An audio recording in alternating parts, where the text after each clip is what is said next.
Saat mereka sampai di dekat tangga, tangisan itu berhenti mendadak. Suasana menjadi sunyi sekali lagi. Tetapi Kai merasa ada sesuatu yang berubah. Udara di sekitarnya terasa lebih berat dan bau hanyir samar tercium. "Lihat!" Aurel menunjuk ke lantai bawah tangga.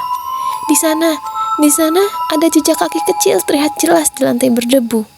Jejak itu basah, seolah baru saja dilalui oleh seseorang. Namun, tidak mungkin ada anak kecil yang seharusnya berada di lorong pada jam larut ini. Kai ragu sejenak, tetapi akhirnya ia mengikuti jejak kaki itu, sementara Aurel mengikuti dari belakang. Jejak itu membawa mereka ke sebuah pintu kecil di ujung lorong yang jarang digunakan. "Aku tidak pernah melihat ada yang masuk ke sini," gumam Aurel. Kai menarik gagang pintu itu dan mencoba membukanya. Awalnya, pintu itu terasa berat, tetapi setelah dorongan kuat, pintu itu terbuka dengan suara derit yang memekak telinga.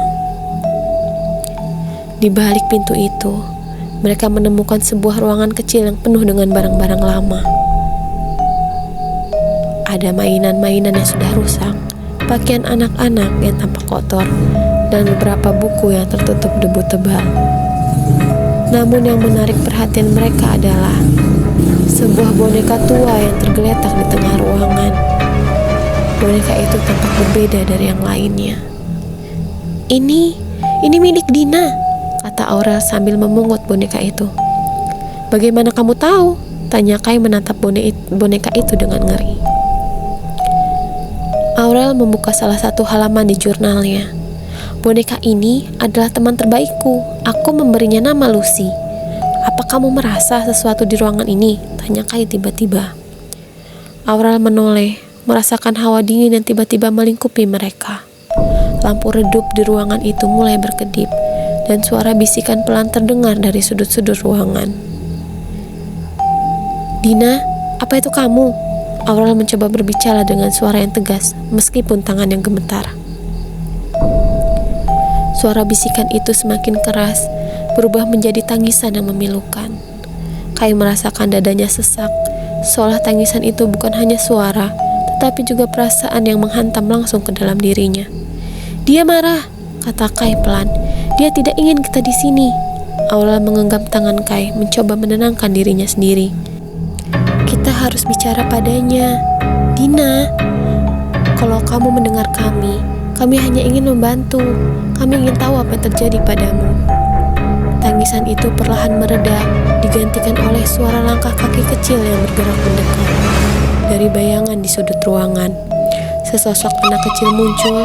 Sosok itu terlihat pucat dengan mata kosong yang menatap langsung ke arah mereka. "Kenapa kalian di sini?" tanya sosok itu dengan suara yang penuh luka. Kai merasa lidahnya keluh, tetapi Aurel menatap dengan tenang meskipun suaranya gemetar. "Kami menemukan jurnalmu, Dina. Kami ingin tahu apa yang terjadi padamu, dan kami ingin membantumu." Anak kecil itu menatap mereka dengan tatapan sedih. "Mereka mengambilku. Mereka bilang aku akan pergi ke tempat yang lebih baik, tapi aku tidak pernah keluar dari sini." "Siapa yang mengambilmu?" Kai merasakan tubuhnya gemetar.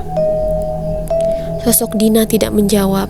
Ia hanya menunjuk ke arah dinding di belakang mereka. Kai dan Aurel berbalik, melihat simbol aneh yang tergambar di dinding itu. Simbol itu terlihat seperti lingkaran dengan tanda-tanda aneh di sekelilingnya.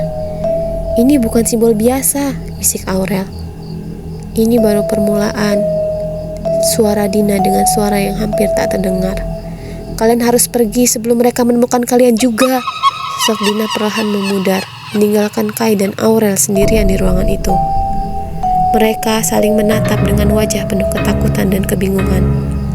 "Kai, kita baru saja menyentuh lapisan luar dari sesuatu yang jauh lebih besar." Kai mengangguk, mencoba menenangkan dirinya. "Dan sekarang kita tidak bisa mundur." Sebenarnya, apa yang terjadi pada Dina? Mengapa ia belum bisa pergi? Ada rahasia apa di panti asuhan ini? Aurel dan Kai bertanya dalam hati mereka. "Aurel, kau yakin akan melakukan ini?" tanya Kai. Mungkin saja ini lebih berbahaya dari yang kita kira. Percayalah, Kai, kita diberi kemampuan ini pasti ada maksud dan tujuannya. Tidak mungkin Tuhan tidak membantu kita. Gunakanlah kemampuan ini untuk membantu sesama. Percayalah pada takdir dan percayalah padaku, jawab Aurel dengan senyuman khasnya.